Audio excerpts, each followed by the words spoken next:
Welcome to this brief video on digital forensics methodologies, a general introduction. It's really important to think about digital forensics from a methodological standpoint and having a consistent methodology that you use so that it is defensible and gets all the information that you need. So in this video, we're going to kind of walk through a couple different examples so that you can see what different ones look like. So the National Institutes of Standards and Technology published one in 2006. And you'll notice that a lot of these methodologies are very similar. They have a lot of the same elements. And so this one is fairly basic. It is collection of evidence, the examination and analysis of the evidence, and the reporting. And of course, the preservation and documentation happen simultaneously through each step. Another one from 2006 is really interesting because I like the way that everything always needs to kind of loop back, right? So it's there's identification of evidence, the acquisition, authentication, analysis, and presentation. And again, sometimes you need to go through parts of one step and then go back because they all require, there may be more information, there may be more evidence available. So again, thinking of this as an iterative cycle is very important. This is another model that is, again, very, very similar. Identification, collection, examination, analysis, and presentation. And evidence integrity and the chain of custody are always ever present. The Association of Certified Fraud Examiners, the Fraud Examiners Manual, has a similar piece for a model. And this is, I like it because it goes into a little bit more detail.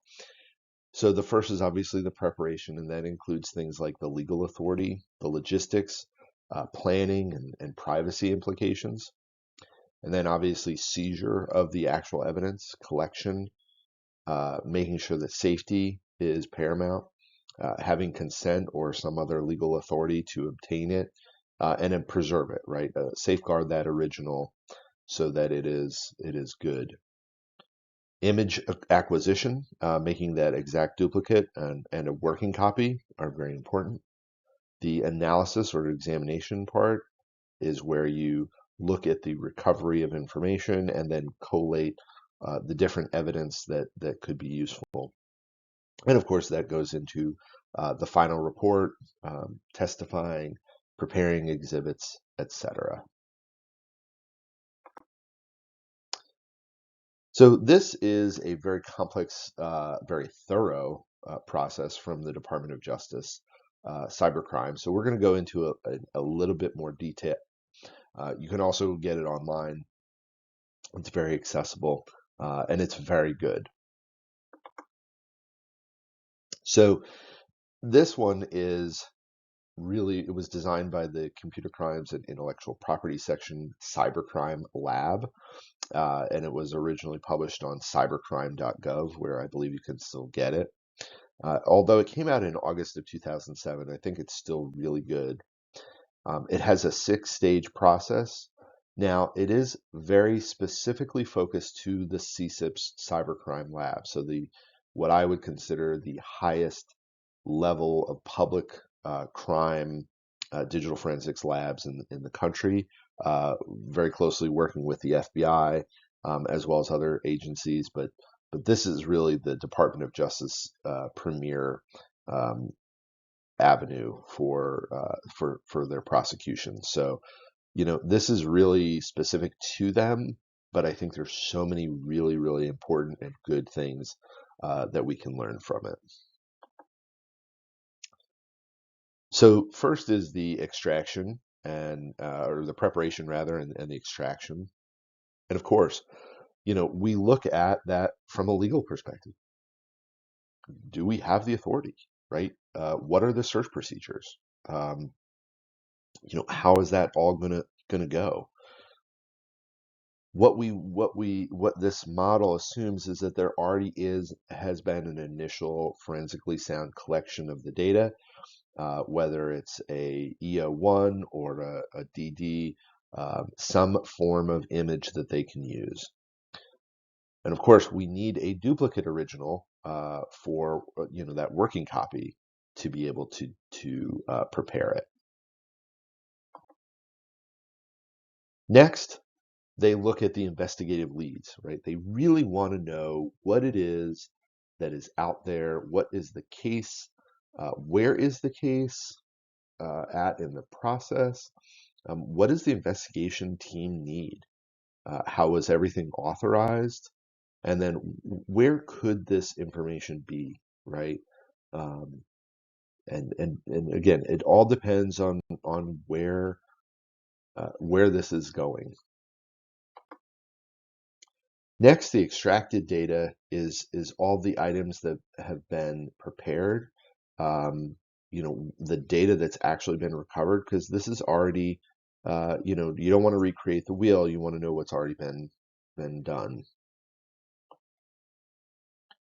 The identification phase is talking about the gathering, preparation, processing, and analysis and reporting piece, right? Because this is an iterative process, right?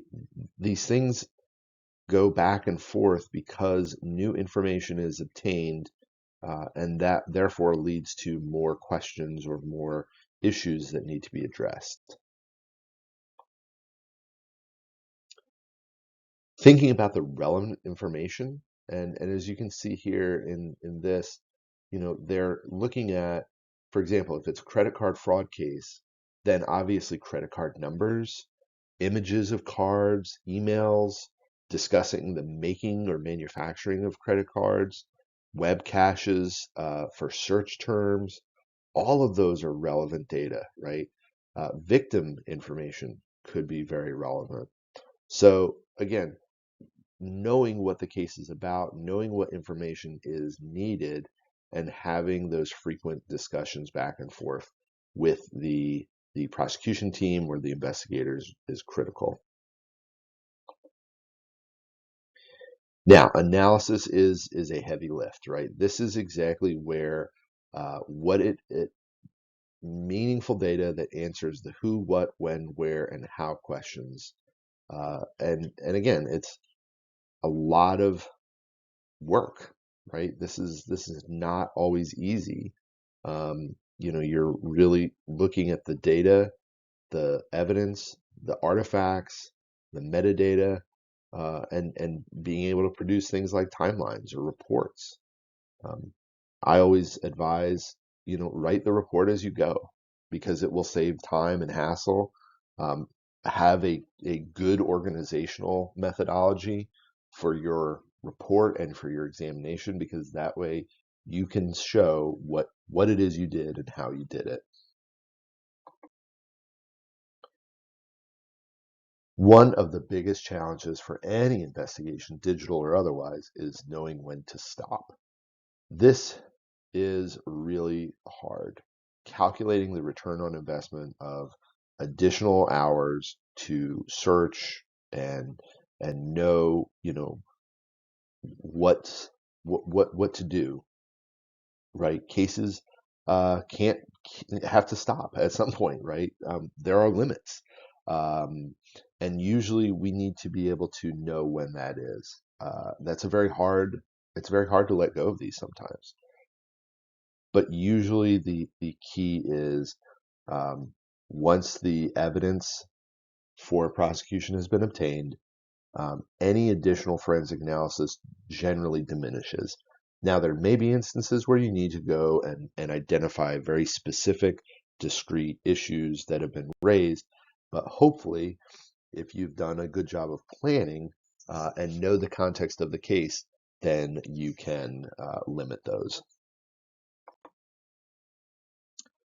So in January of 2008, in the what is now the Department of Justice Federal Journal of Law and Policy, um, uh, but then the U.S. Attorney's Manual, or excuse me, the U.S. Attorney's Bulletin, that this methodology was published and is just a fantastic, the whole issue is fantastic, but this article in particular goes into more depth about the digital forensic analysis methodology.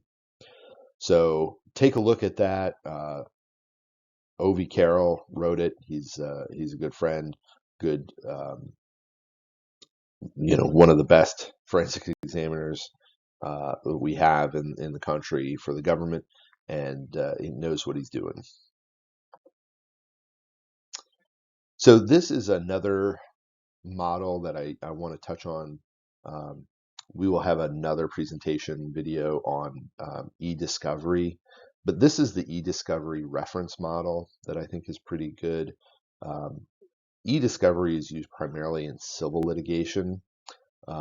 It's similar to and includes digital forensics, but it's much broader because, again, the civil side has a much lower burden of proof, and there are a lot of nuances in civil litigation that don't exist necessarily in criminal investigations. So, again, very similar identification, preserve, collect, process, review, analyze, produce, and present.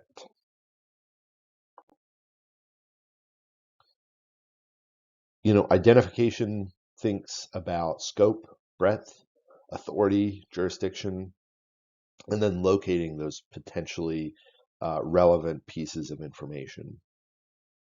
The preservation and collection, notice, are two of the same. And again, I like this because they go together really well. So the first is maintaining that integrity and protecting against losses or destruction, advertently or inadvertently. But then also making sure that the evidence is gathered. It's identified and we can either use it from a logical or a forensic data collection. Again, logical is a lot cheaper and a lot easier, but it may not meet the same level of scrutiny for a criminal case. Obviously, processing, review, and analysis is things we've been talking about all this time.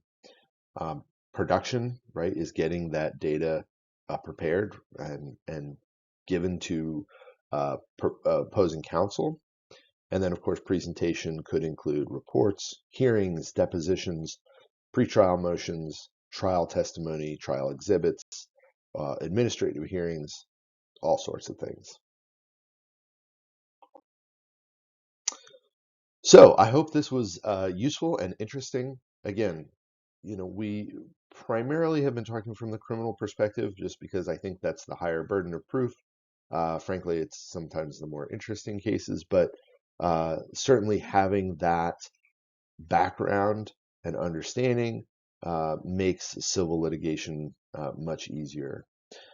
The idea is have a methodology, choose your standard and follow it, document it, and just use it every time. Because if they can't attack the evidence, they're going to attack the process. And if you have a solid process that is defensible and documented, then you're going to be in really good shape. Thanks so much for watching and hope you enjoy it.